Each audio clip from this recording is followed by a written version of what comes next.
This is my fourth day renting the FujiFilm X-H2S, and there's three things I really enjoy about the camera, and there's one thing that's rather peculiar. First thing that I really like is that you get the full readout of the APS-C sensor.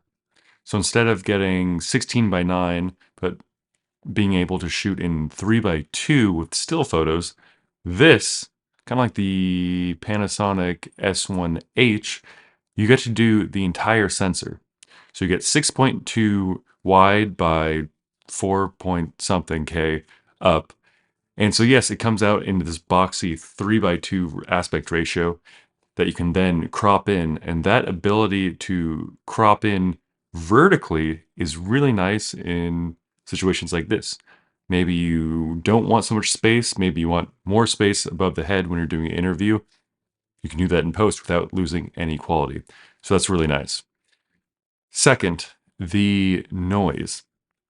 All sensors are going to have, digital sensors are going to have noise to a certain extent. There's something about the 14-bit noise coming out of this sensor that just reminds me more of kind of film stock grain than like high ISO digital noise. And so it comes out really appealing. And it's probably has to do with the Fujifilm engineers dedicating so much time to getting these awesome film replica profiles built into the camera.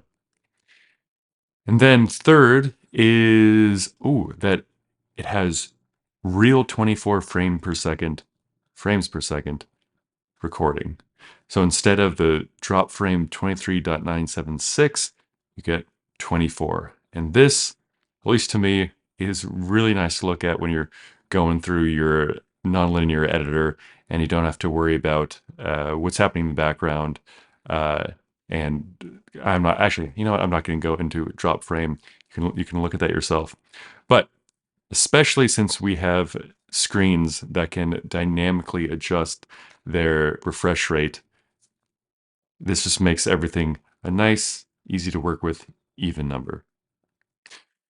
So the thing that I not so much like about this camera and in combination with the lens is that usually in a camera, you change the aperture and instantly in your EVF or display, your image either gets darker or brighter. This has this odd delay, like a 1.5 or maybe 2 second delay. So, and yes, it's on the latest firmware for the body and the lens. This is the 16 millimeter RWR f1.4 lens.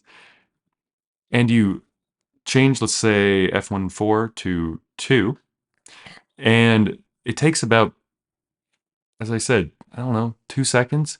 And it's really weird. I've never seen this on any Sony, Nikon, Panasonic, Canon camera before. It hopefully can be changed or sped up in a firmware update, but it is enough of a lag to be a little frustrating.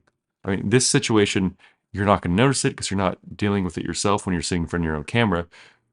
But if you were shooting photos in I mean, not even a fast-paced environment, just a changing environment that you have to change your exposure, it's it's just there. It's odd. You go, all right, change the aperture because you can change the aperture nicely uh, in a manual fashion on the actual lens, which you can't do on a Nikon Z6 with the Nikkor lenses, for example, for the Z line. But you change it, and oh, there it is. Change it again. There it is. It was enough of a delay that I noticed and annoyed me. I'll put it that way.